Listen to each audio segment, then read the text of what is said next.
trazer hoje, nessa noite, uma bênção, com a permissão do Espírito Santo. Eu quero poder falar um pouco sobre cada igreja, dessas 7 igrejas, começando por Éfeso. A palavra do Senhor fala assim: olha, escreve ao anjo da igreja que está em Éfeso. Todas as vezes que nós vemos esse termo, ao anjo da igreja, se refere ao pastor, aquele que está, vamos dizer assim, na frente da igreja. E quando fala assim, olha, escreve ao anjo da igreja que está em Éfeso, refere-se ao pastor de Éfeso, ao líder ministerial de Éfeso. Fala assim: olha, isso diz aquele que tem à sua destra as 7 estrelas, que anda no meio dos 7 castiçais de ouro.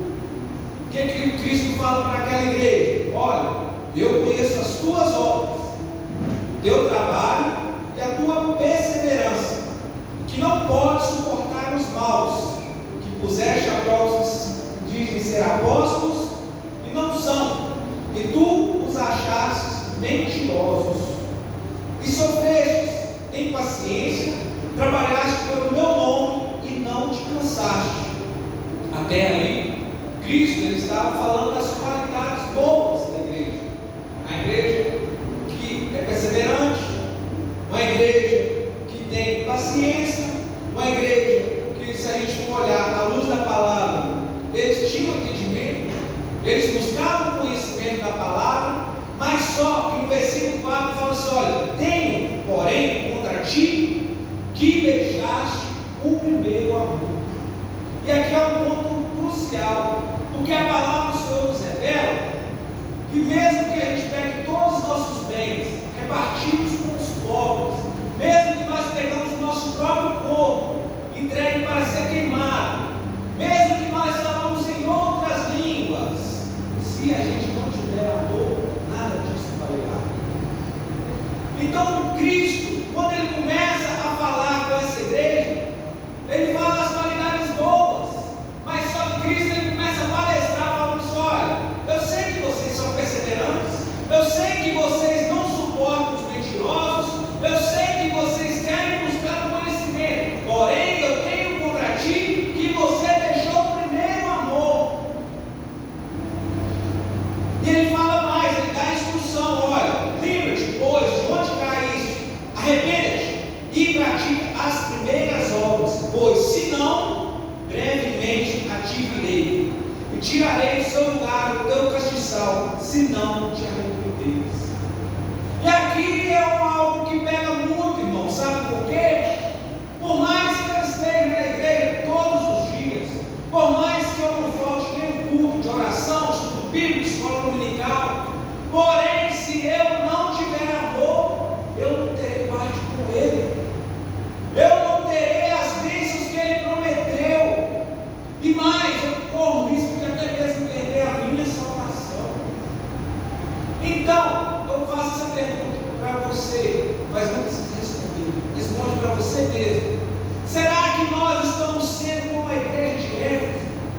A gente não está suportando aquelas pessoas que mentem, a gente não está suportando o mundo, as coisas do mundo, mas será que eu estou nos esquecendo de algo crucial, que é o amor? E aqui Cristo ele fala: olha, lembra-te de onde caíste. E qual que era a falha? A falta do amor.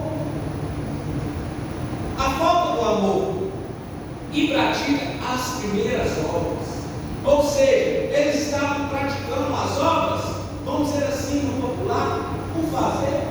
Não estavam fazendo as obras com amor, mas Cristo advertindo eles, falando assim: olha, se vocês fizerem isso, olha o que ele fala: olha, quem tem ouvidos, ouça o que o Espírito diz às igrejas. Aquele que se arrepender, voltar ao primeiro amor, o que Cristo fala? Ao que vencer, dar-lhe-ei a comer da árvore da vida, que está no meio do paraíso de Deus. Então nessa noite, irmãos, se eu estou sendo como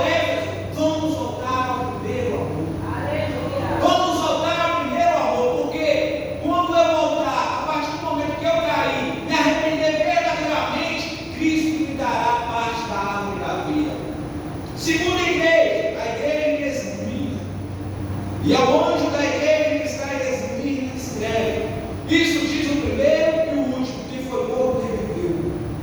Eu conheço as tuas obras, tua tribulação, tua pobreza, mas tu és rico. E a blasfêmia que dizem os judeus, que não são, mas são da sinagoga de Satanás.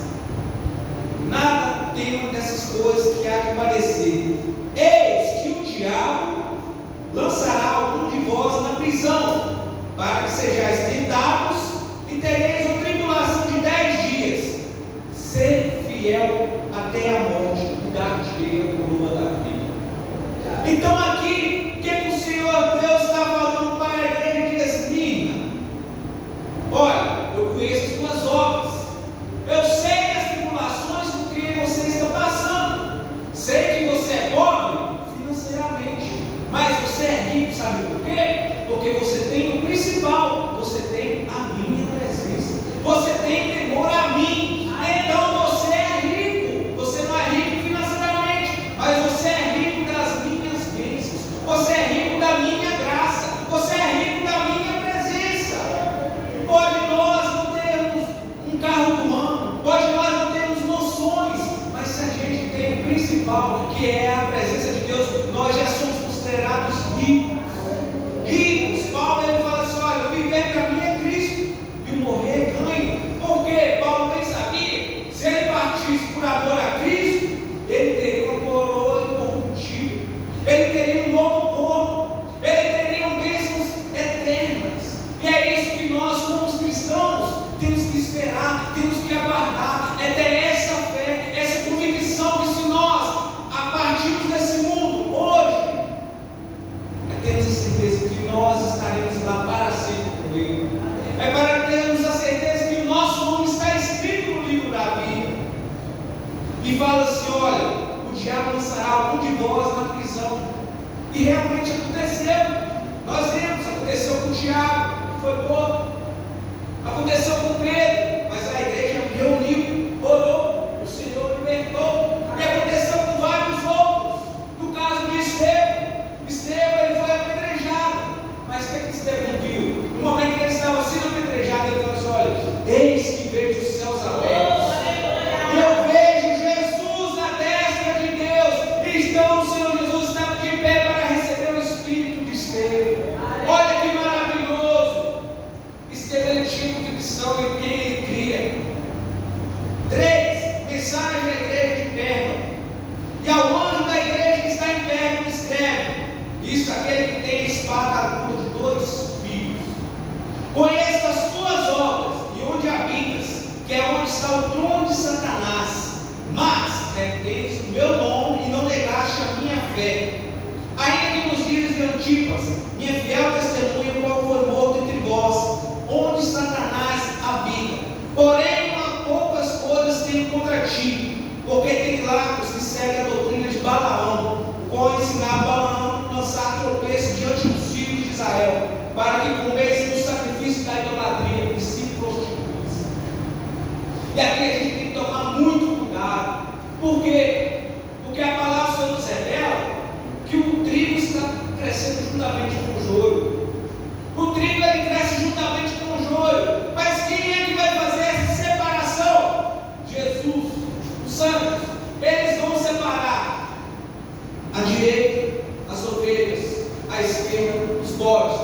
A direita, quem está à direita, ele vai falar assim: olha, vinde benditos de meu Pai, possuí por herança o reino que está preparado desde antes da fundação do mundo. Mas à esquerda ele vai dizer: apartai-vos de mim, porque eu não vos conheço. E aqui é uma palavra muito séria, quando ele fala assim: olha, porque tem lá os que seguem a doutrina de Balaão. Balaão ele visava isso aqui, não. Ele visava lucro, ele visava dinheiro. Mas sabe o que acontecia? Todas as vezes que Balaão iria abrir sua boca para tentar amaldiçoar, o que Deus fazia? Colocava palavras de bênção na boca de Balaão. E ali Israel prevalecia. E assim vai acontecer. Todas as pessoas que levantaram contra a sua casa, todas as pessoas que levantaram contra a sua família para tentar amaldiçoar, o Senhor vai reverter o quadro e vai transformar em bênção. Porque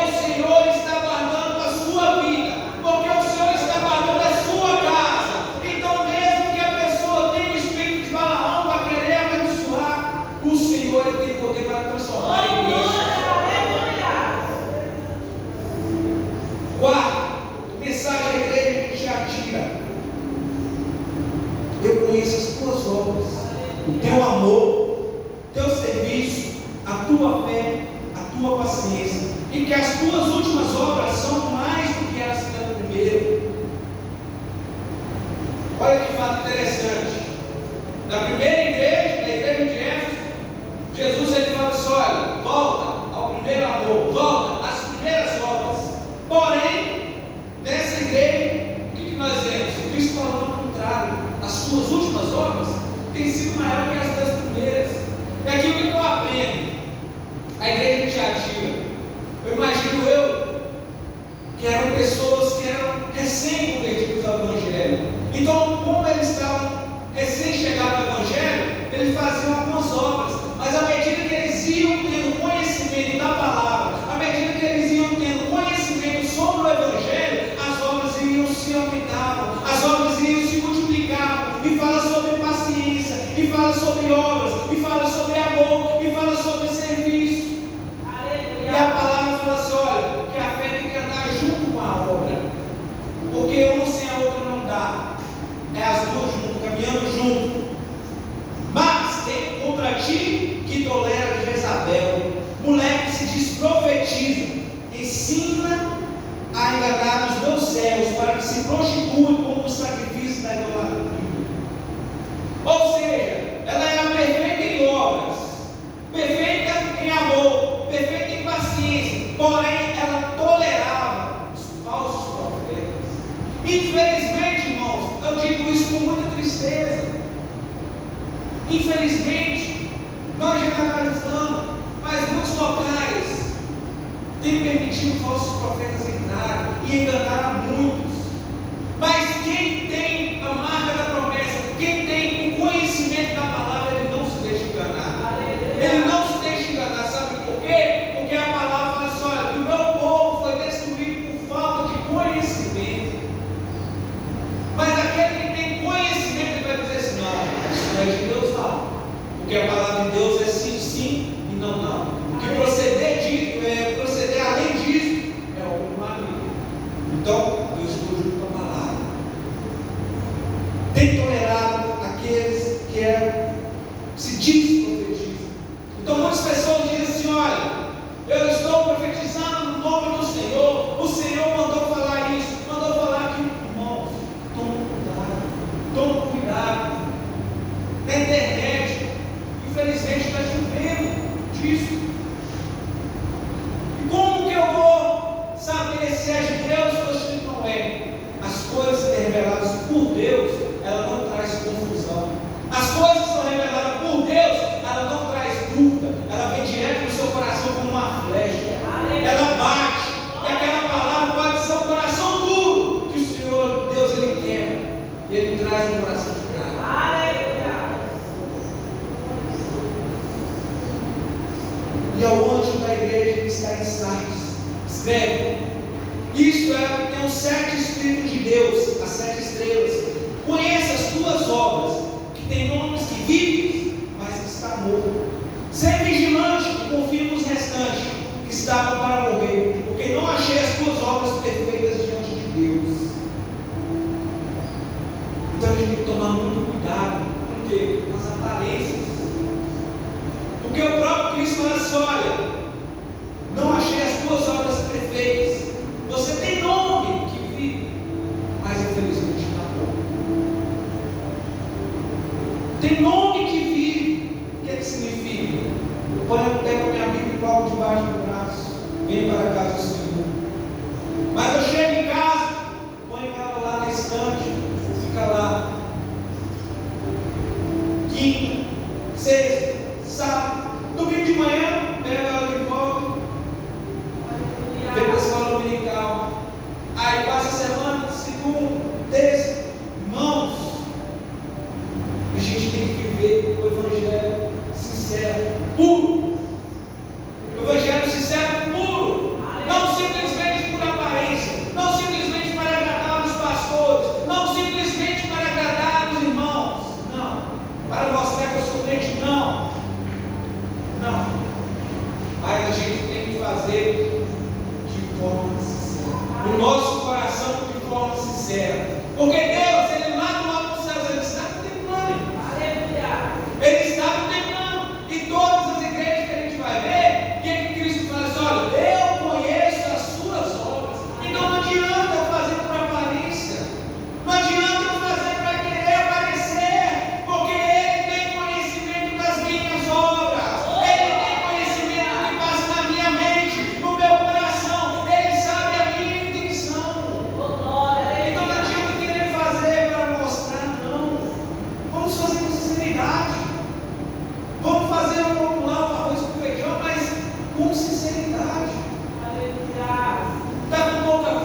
pensares, algumas pessoas que não contaminaram as suas vestes, e comigo andarão de branco, porquanto são dignas disso.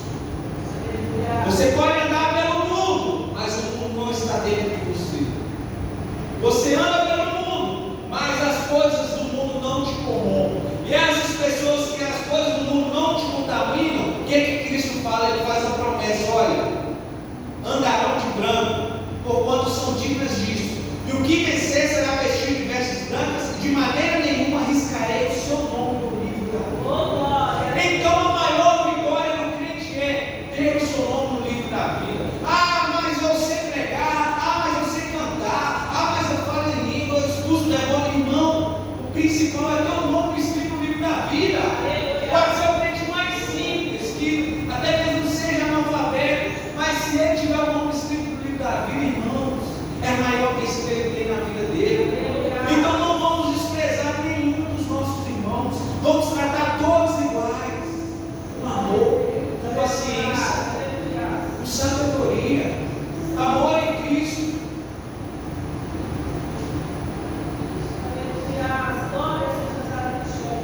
E o anjo da igreja que está em Filadélfia escreve: Cristo que é santo, que é verdadeiro, que tem a chave de Davi, o que abre e ninguém fecha, o que fecha e ninguém abre. Talvez você esteja enquadrado nessa igreja aqui que eu vou estar lendo. Olha, eu sei as tuas obras, eis que diante de ti pus uma porta aberta, e ninguém a pode fechar. Tendo pouca força, guardaste a minha palavra, e não negaste o meu nome. Eis que eu farei aos da sinagoga de Satanás, ao que se dizem judeus e não são, mas mentem. Eis que farei que venham agora e prostrar aos seus pés, e saibam que eu te amo. E saibam que eu te amo.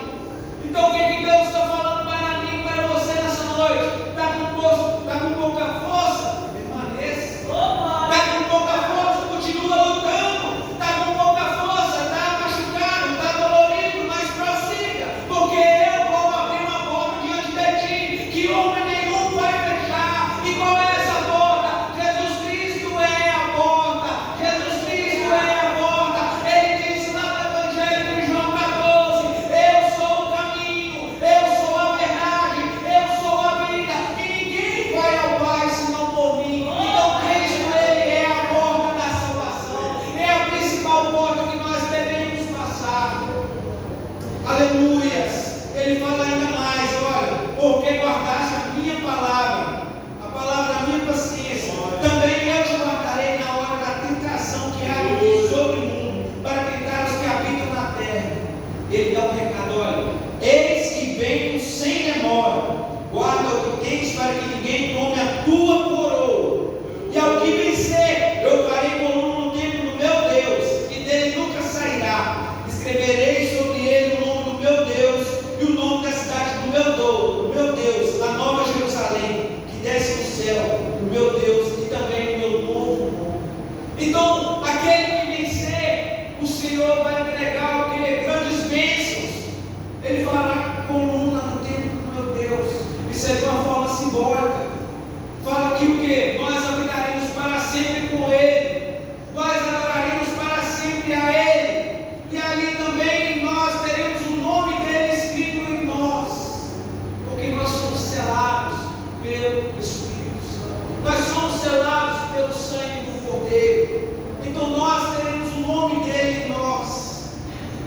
E a última igreja, a mensagem da igreja de Laodiceia: olha, eu sei as tuas obras, que nem és frio e nem quente. Quem dera se fosse frio ou quente. Porque és morno e não és frio nem quente, vou vomitar-te-ei da minha boca. E aqui a gente tem que tomar muito cuidado. Ou a gente é quente, ou a gente é frio. Isso simboliza o quê? O irmão é vigoroso, o irmão ora, o irmão busca. Mas esse aqui, quente ou frio, que fala sobre o quê? Fala sobre o nosso conceito como cristão. Fala muito mais sobre a nossa vida fora dessas quatro paredes, fora do templo.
somente o Senhor cresça.